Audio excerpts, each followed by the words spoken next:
Reflect Tamil Nadu செய்திகளுக்காக செய்தி வாசிப்பவர் பாரதி கண்ணையா. தமிழக அரசு கொண்டு வந்துள்ள அரசாணை 95 உடனே ரத்து செய்ய வேண்டும் என்பன உள்ளிட்ட கோரிக்கைகளை வலியுறுத்தி சத்துணவு ஊழியர்கள் கண்டன ஆர்ப்பாட்டம்.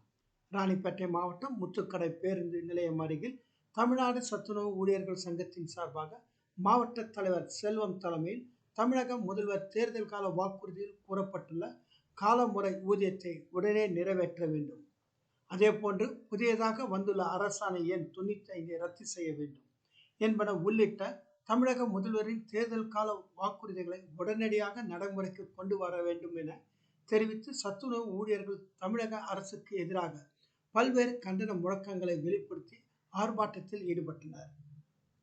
ராணிப்பேட்டை மாவட்டத்திலிருந்து எமது செய்தியாளர் யாதவ்.